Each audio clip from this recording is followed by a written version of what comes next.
Hello friends, have any of you been on a mission trip? Now I will say I personally have never been on one that goes overseas, but I have been on a few in America and just going different places, and I wanted to tell you about the one I went on this summer. It was an awesome experience. I mean, it's one we will be going back to where we went this year because it was so good and impactful for us and the people we were helping. So let me tell you all about it. I help with my church's youth group and I absolutely love it. We have a great group of young men and women. They are just wonderful, serving the Lord, and they want to go help. And I'm not exaggerating that, because the trip we went on this year, a lady in our church said that she was talking to some other people about where we went, and they said their youth group would never do that. It would not be something that they would ever be willing to do. So we really have a wonderful group of kids that really want to serve people, and it's awesome.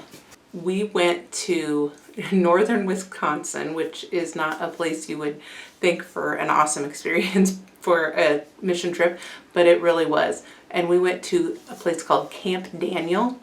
It is a camp for individuals with disabilities from 8 to 80, they say, or beyond. I mean, just whoever, but not younger kids. More adults is what mostly was there, and it was so awesome. It was very tiring, very hard, but very awesome. I can't overstate that enough. I was really impacted by this trip.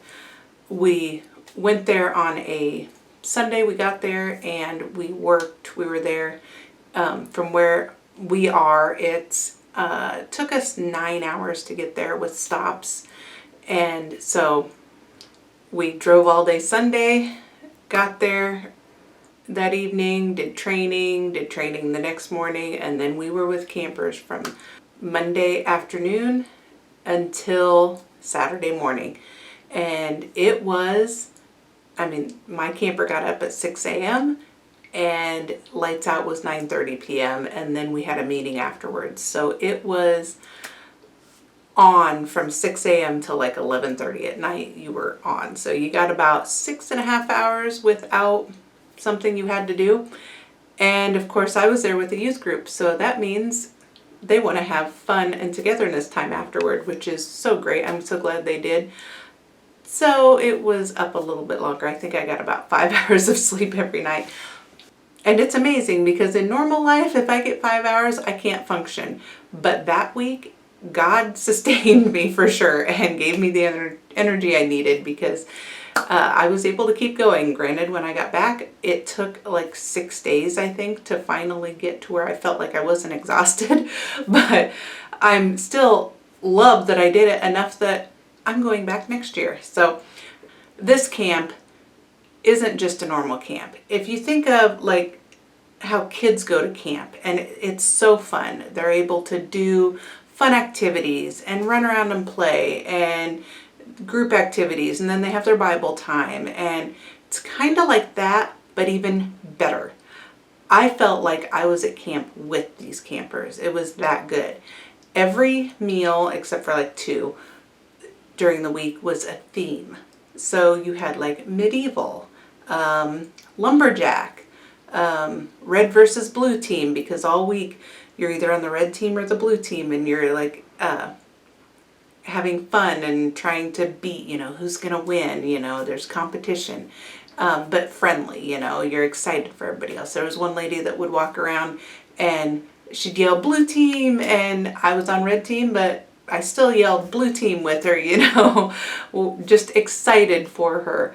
And we had a carnival, and with the carnival there was a dunk tank. This is northern Wisconsin.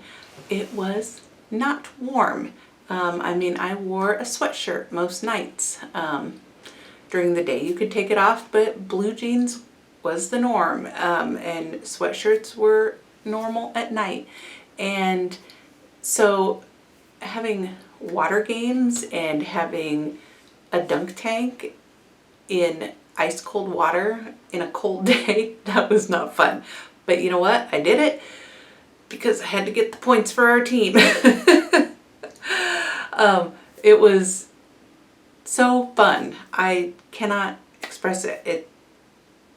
I hate the cold, but I was willing to do it for my camper, and she was awesome. We each were paired up one-on-one with a camper. A couple people had two, if they weren't as big of needs. And so I was a one-on-one, and my camper was great. She has Prager-Willi syndrome, which is, mental disability, but also insatiable appetite and OCD are two major things that go along with that syndrome. She was wonderful. I loved her so much. I do. She brought her own dress-up theme meals because she had been there enough times before that she knew what to bring. So she would dress up for each meal and have her own outfit. And what I didn't say with that also, they actually had a shop where you could go, anybody who didn't bring their own outfits, which was most of the people, would go to that shop and get outfits, and they had something for everyone. I mean, everyone was dressed up for every meal. If you didn't dress up, you were weird, which is so cool that the participation of everybody was so neat. But my camper also, she had the schedule memorized. She knew exactly what we were doing, when we were doing it. She was great. She was, like I say, a very early riser. They didn't have to get up until 7:30, but she was up at 6. So I was up at 6 also, which I'm usually an early riser too. Me and another lady, another young lady who is in our youth group, she actually just graduated, so she's not in it anymore. But her and I are always the first ones up on mission trips together, and it just so happens both of our campers were first ones up too. They just were early risers. And so it's amazing how God worked it out perfectly. Each of our campers, we were early risers, and our campers were. Some of them slept in a bunch, and their leader slept in a bunch, and God really worked it out perfect. He also worked out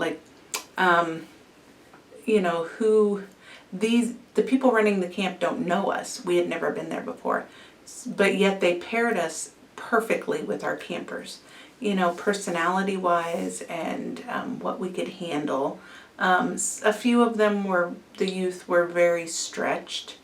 There was a couple difficulties, but nothing that was bad, One camper, there's a couple that they have Down syndrome, and they are engaged, and they were both there, and so that led to some boundary issues. But so that was a little hard for our youth to just navigate those relationship issues with adults. And so they learned a lot. It was very trying, probably the biggest struggle I had was with my camper's OCD. She would say the same thing over and over, and she worried about things, what's next. She was worried about what's next, which is perfect for me because I can tend to do that also sometimes, just worry about the next thing. And so God was working on my heart as He's also working with her. And so I would just tell her, let's focus on now. Focus on what we're doing now and enjoy the moment. As I'm telling her, I'm also telling myself because I need the same reminders. Just awesome how God fit us all together. And I know I have been using the word awesome a lot, and I don't use that in everyday life that much because I think the word awesome should be reserved for God because it really is the only thing that's awesome. But in this instance, He worked so well that that's the only description I can come up with for just the whole experience. So I don't say it lightly. The youth of our church did so great. They all did wonderful with their campers. The youngest in our group for a camper was 8, and the young lady did great with her. And the oldest in our camper was actually my son, who went with us. He had a 65-year-old man, and he's 18. And so he got to navigate that and learn how to, interact with people with disabilities, but yet who interact with them as if they don't have them. That's what's so cool about this camp, is by Wednesday, I felt like I was just at camp with them. I didn't feel the differences, I didn't, we were just there helping out a friend, basically, is kind of the way it felt. And let me tell you, the first day, I was wondering why I went. When we were waiting Monday for our camper, all the youth are nervous. I'm trying to encourage all these young ladies that you are going to do great. This is wonderful. This is God's work, and He's got this place for you, and He sent you here, and you're going to do awesome because you have a big heart and you can do it. And inside myself, I am, while I'm saying that, struggling, going, why am I here? Why did I come? I can't do this. But as soon as I met her, all those fears started melting away. And like I say, by Wednesday, we were just all friends. And it's just indescribable how you can work so hard at something and really be emotionally invested all week and trying to help people. Some people with disabilities require bathroom help. Some people require help changing or bathing. Some people require, more help.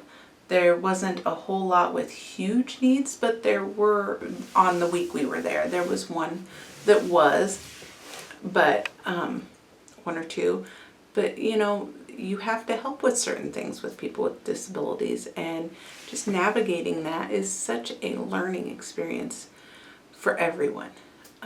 I have an aunt who is mentally handicapped, and I'm so glad I got to be raised with her, just because I learned a lot that, they deserve just as much love as us, and they deserve the best life that they can have. They can do we don't give them enough credit. And they can do a lot more than what you would originally think that they can, They can lead a normal life with helps, and just being able to experience that at a camp like this was so great. The worship that they had, once a day we went to the chapel that they have, and this place, I'm going to put in a couple pictures because I probably already have, but I just now thought of that. Put in pictures. It's just beautiful. And the worship place was the barn, and they had a pastor come, and they had a woman singing, and it was just great. The way that they make worship simple so that everybody can understand it, It just beautiful. And it really touched my heart and helped me grow. And at church on Sunday, just normally, I will close my eyes sometimes and think, this is how it's going to sound in heaven. Everyone's singing and worshiping God. But being there, it was so moving. I closed my eyes when everybody was singing. I thought, no, this is how it's going to sound in heaven. Because you don't have to have a perfect voice. Nobody does. But God gave you that voice. So, it still brings me to tears just thinking how God put us all together. And, I'm going to be in heaven someday with some of those people. Hopefully all of them. And it doesn't take, a lot of intellect. It doesn't take anything that we can give to know and worship and love the Lord. It takes just Him, choosing us. And you can be a genius and you can not be, it doesn't matter. You can be a child, you can be an adult, it doesn't matter. God calls you, and He chooses, and you just have to follow His calling and follow what the blessings He's wanting to give you. So anyway, that I just loved it so much. I love the Lord, and I wanted to share that with you. If you get the chance to serve, do it. I am excited. We all came back, even before we left, and said, we're coming back again next year, to our youth pastor. And actually some of us said, even if he doesn't want to come back, we're coming back. And luckily he is. He's already planning it and letting them know we're coming back next year. And I know there's some other people in our church that would like to go. So hopefully we can get either a huge group or even multiple weeks, or, get some adults to go. I really think it's just going to be wonderful, and hopefully something we can do in the future for years to come. My son that went with me, who is not in the youth group anymore, he said he wants to go back, and he said we should make it a yearly thing. I mean, an 18-year-old boy who says we need to make this serving hard week a yearly thing. How awesome is that? That's God working in his heart for sure. But if you get the chance to serve, do it. Oh, any chance you can get. It might be extremely hard. I know this week was for us. But it's so worth it. And you feel so much peace and contentment afterwards. And it's just always worth it when you give of yourself to the Lord. Okay. I am excited to do it again. I love our youth. It's actually Wednesday night when I'm filming this, and I'm excited to go spend time with our youth tonight.